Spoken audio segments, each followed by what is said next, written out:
The office of Mr. Dawson was exactly as I remembered it: standard chairs, a heavy wooden desk, and some legal papers scattered around. There was nothing special about the space, but it had an importance that couldn't be ignored. Today it was the place where the will of our great-aunt would be read. I entered, my shoes clicking against the tile floor.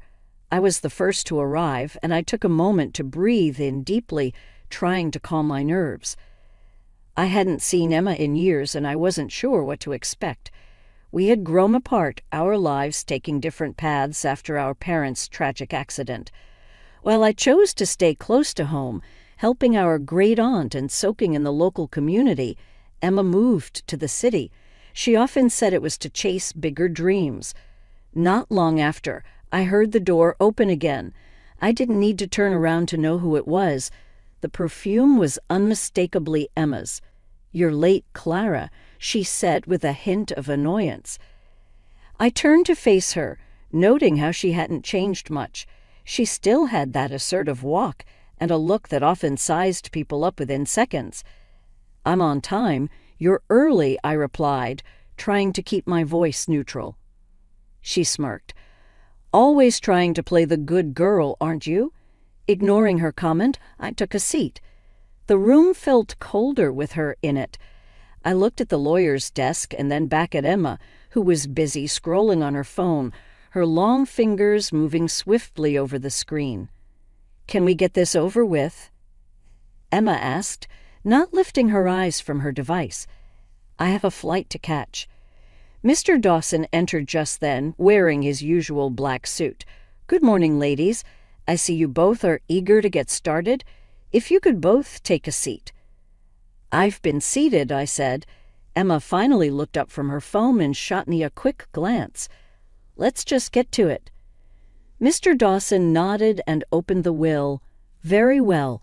I'll read the details, and then we can discuss the division." I tried to focus on his words, but I couldn't help but feel the weight of the room, the tension between Emma and me, and the importance of our great-aunt's final wishes. Mr. Dawson cleared his throat, drawing my attention back to the heavy document he held in his hands. "Now, as for the division of the estate," Emma leaned forward, her eyes gleaming with a mix of curiosity and greed. "Yes, let's hear it. I have meetings lined up this afternoon." I took a deep breath, trying to still the anxiety bubbling up. I didn't care much about the inheritance, but I cared about what it might do to an already fractured relationship. "Your great-aunt," Mr. Dawson began, "has left behind two primary assets. Firstly, a sum of $200,000, and secondly, the family house along with all its contents." Emma raised an eyebrow. I never took her for someone who saved money. Always thought she was a bit off, especially with all those trips to old bookstores. I felt my face heat up. "Emma, she was our family. You could at least show some respect." Emma just waved me off. "Oh, please, Clara. You and I both know she was eccentric. Everyone in town thought so." Mr. Dawson intervened. "Ladies, can we please focus on the matter at hand? You'll need to decide who takes what." "Obviously, I want the money," Emma declared without hesitation. I paused. Truthfully, I could use the money too, but the thought of selling our family house, filled with so many memories, was heartbreaking. "Maybe I want the money too," I countered, my voice shaking slightly. Emma laughed. "Oh, Clara, what will you do with that kind of money here in the middle of nowhere?" Before I could reply, Mr. Dawson chimed in, "The house is in good condition, especially for its age. It has quite some value." Emma's interest was immediately piqued. "Is that so? Maybe I should take a look at it then. I work in real estate after all." I felt a pang of worry if Emma decided she wanted the house after all. I wasn't sure I had the strength to fight her for it. As Emma mulled over her options, Mr. Dawson leaned over, pulling out an envelope from his drawer and handing it discreetly to me. "Your great-aunt wanted you to have this," he whispered so that only I could hear. Written on the envelope were two words, "Yellow Room." Curious, I tucked the envelope into my bag, deciding to look at it later when I was alone.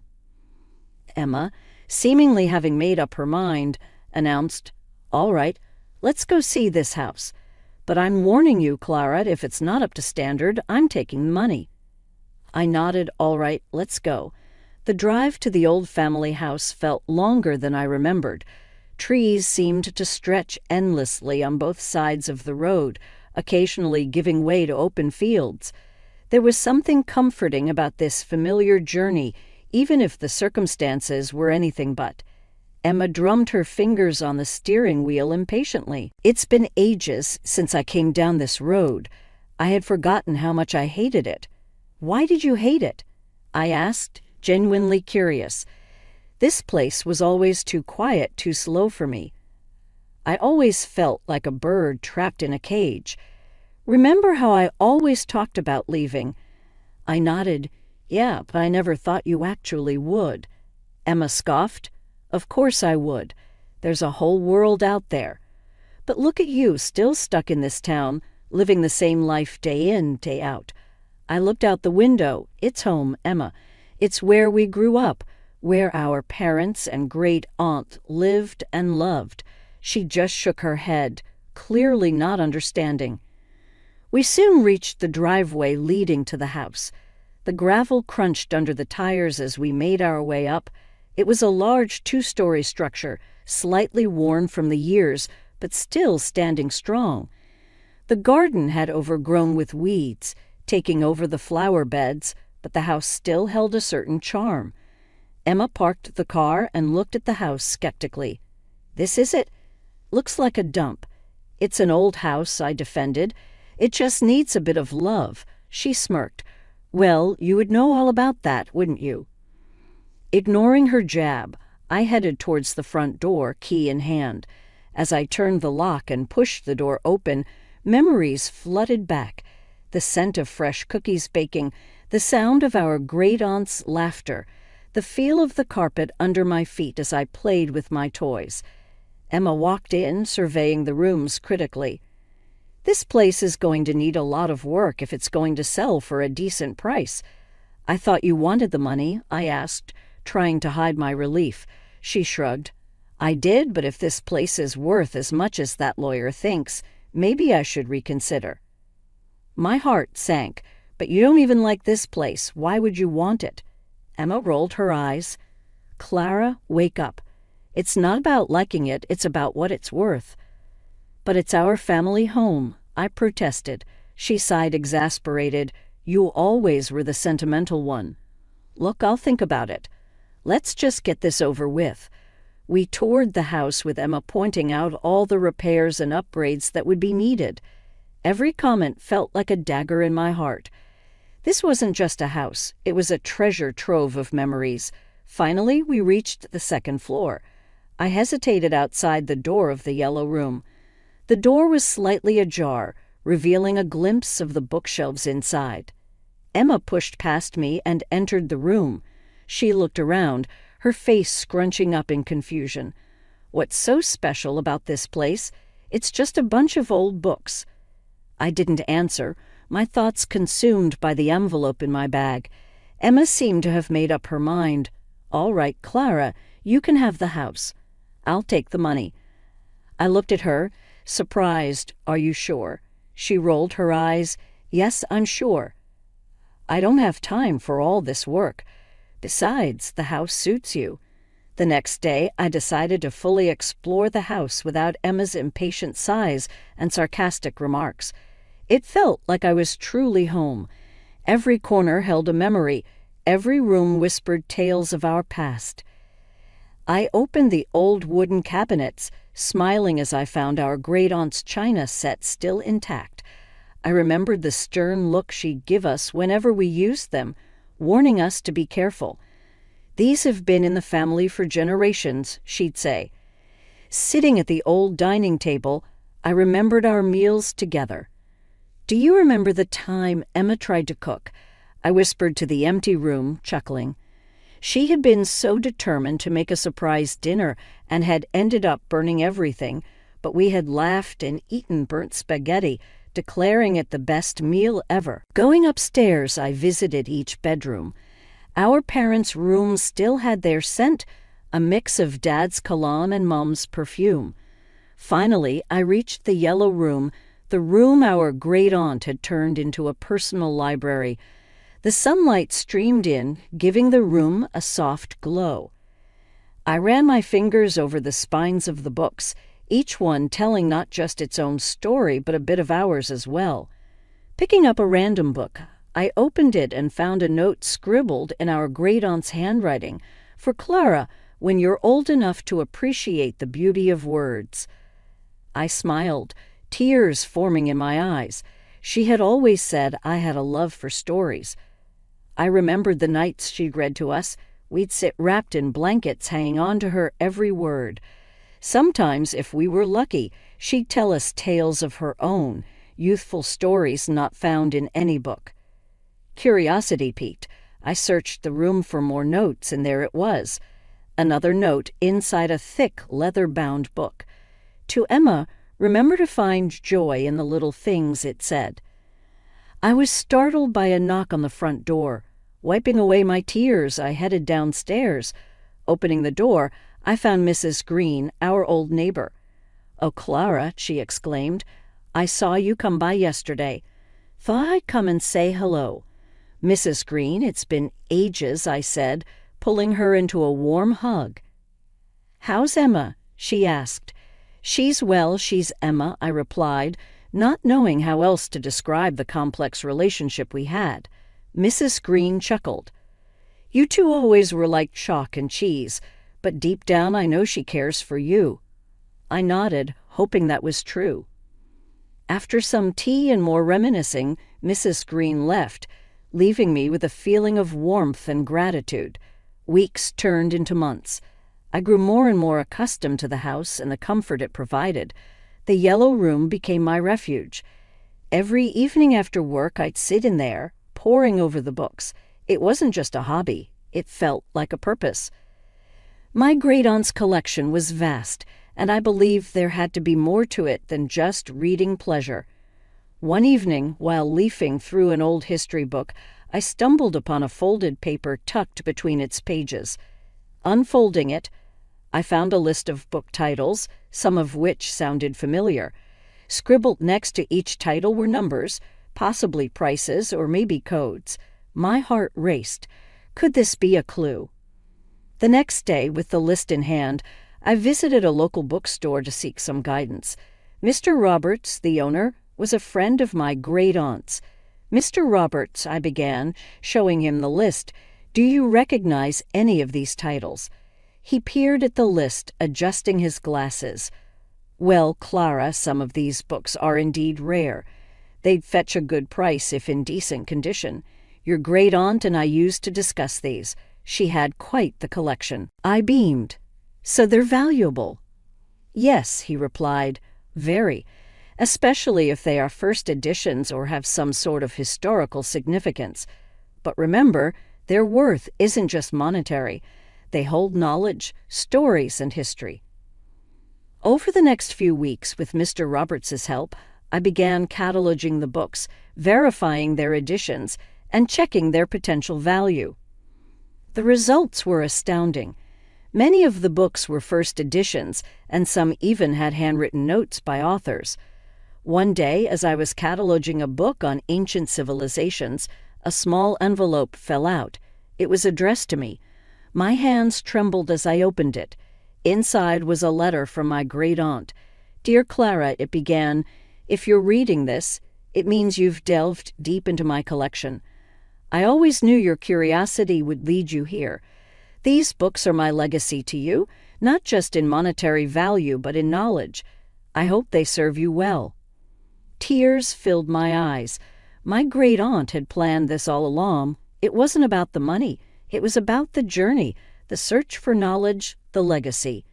Feeling a sense of responsibility, I decided to restore and preserve the books. The idea of opening a bookstore began to form in my mind, a place where others could cherish these works as much as my great-aunt did. One evening, as I was engrossed in my plans, my phone buzzed. It was a text from Emma. "Hey, heard you found something valuable in that old house. Don't think this changes anything," it read. I sighed. Emma still saw everything in terms of money. I typed back, "It's not about the money, Em. It's about preserving a legacy." The transformation of the ground floor of my great-aunt's house into legacy books was nothing short of magical.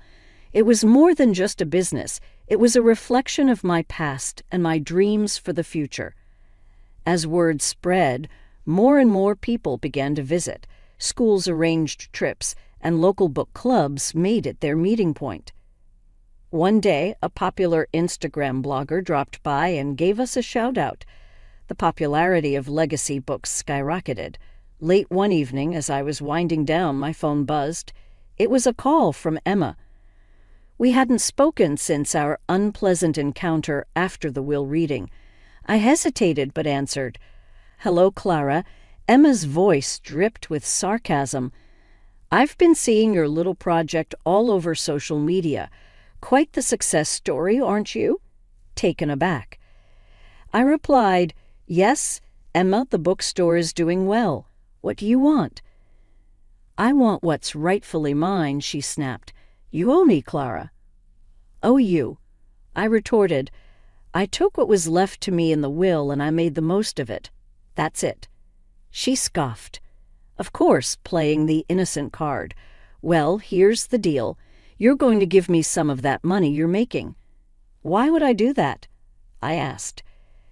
"Because," her voice turned cold, "if you don't, things are going to get very uncomfortable for you. You've got a reputation now, and it'd be a shame if something were to tarnish that." I felt a rush of anger. "Are you threatening me?" She laughed, devoid of any warmth. "Considerate, friendly advice. Think about it." The line went dead. I sat there for a long time, processing the conversation. The audacity of Emma's demand was shocking. Threatening me over something I had worked so hard for felt like the ultimate betrayal. The next day, I met with Mr. Roberts and told him about the call. He listened quietly and then said, "I suggest you be careful, Clara. But remember, you've earned every bit of your success. Don't let anyone take that away from you." I nodded, determination filling me. "I won't. No matter what Emma says or does, I won't let her destroy what I've built." Mr. Roberts patted my hand. "That's the spirit, and if you ever need any help, you know where to find me." "Thank you," I replied, feeling grateful for the unwavering support. The clock struck midnight, and I was still at Legacy Books, reorganizing a new shipment that had come in earlier. I decided to take a short break, heading to the back to make myself some tea. Suddenly, the fire alarm blared. Panic surged through me. I ran towards the main floor, and thick black smoke filled the air, making it hard to see or breathe. I coughed, covering my mouth with my arm. I stumbled my way to the front door, forcing it open, and fresh air met my lungs. I looked back, and flames were consuming my beloved bookstore. I called 911, my hands shaking. Minutes felt like hours as I watched the firefighters battle the blaze. A small crowd had gathered, offering me comfort and water. As the fire was brought under control, a sinking feeling took hold. Was this Emma's doing? The next morning, a fire investigator named Mr. Dawson approached me. "Miss Clara," he began, "we suspect this fire was no accident. It seems to have been started intentionally." My heart raced. "Do you have any idea who might be behind this?" He looked at me with sympathetic eyes. "We found traces of accelerant. We'll be looking into it. Do you have anyone in mind who would do this?" I hesitated, but then decided to tell him about Emma and her threats. He nodded, taking notes. "We'll look into it. In the meantime, be cautious." Days later, Mr. Dawson contacted me with news. We went through some security footage from a nearby building. He said, "We saw someone leave the scene moments before the fire started. We have a suspect in custody." "Is it Emma?" I asked. He paused. "It was a man. We believe he was hired. We're trying to find out who paid him." I felt anger rise in me. "I have a pretty good idea." The next evening I got a call from Emma. "Heard about your little accident," she sneered. "Such a tragedy." "I know it was you," I shot back. She laughed. "Prove it." "I will," I said with determination. "You'll regret ever crossing me." Emma huffed. "You think you're so tough, but remember, I can always find another way to hurt you." "Is that another threat?" I asked. "Just a fact," she replied before hanging up. One day Mr. Dawson called. "We got a lead," he said. "The man we have in custody started talking. He named Emma as the person who hired him." I smiled, feeling a weight lift off my shoulders. "What happens next?" I asked. "We have enough to arrest her," he confirmed. The next time I saw Emma, she was in handcuffs, her defiant look replaced with one of fear. The courtroom was abuzz with low conversations and the shuffle of papers as I made my way inside. Finding a quiet corner, I took my seat, trying to compose the emotions swirling inside me. As Emma was brought in, she seemed a mere shadow of her former self.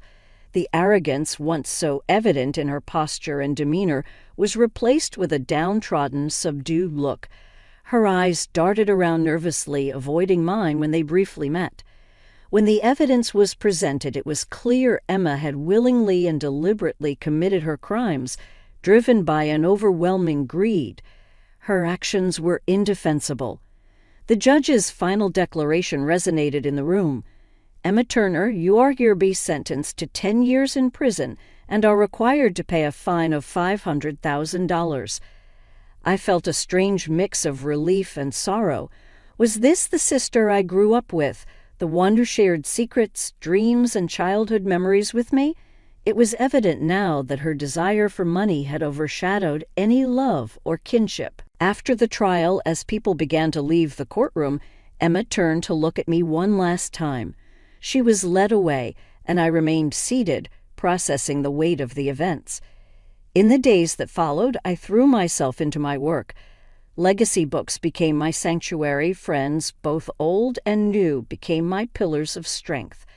Lucy, in particular, was always there, offering words of encouragement or just sharing a cup of coffee. During quiet moments, as weeks turned into months, the store flourished.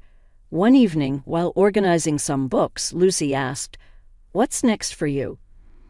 "I want to grow," I replied, looking around the store. "Not just here, but personally. I want to explore, learn, and experience more of what life has to offer." She smiled. "I'm sure you'll do great things, and I'll be here cheering you on." The past held painful memories, but the future beckoned with promise. I had faced betrayal at its worst, but it had only made me stronger.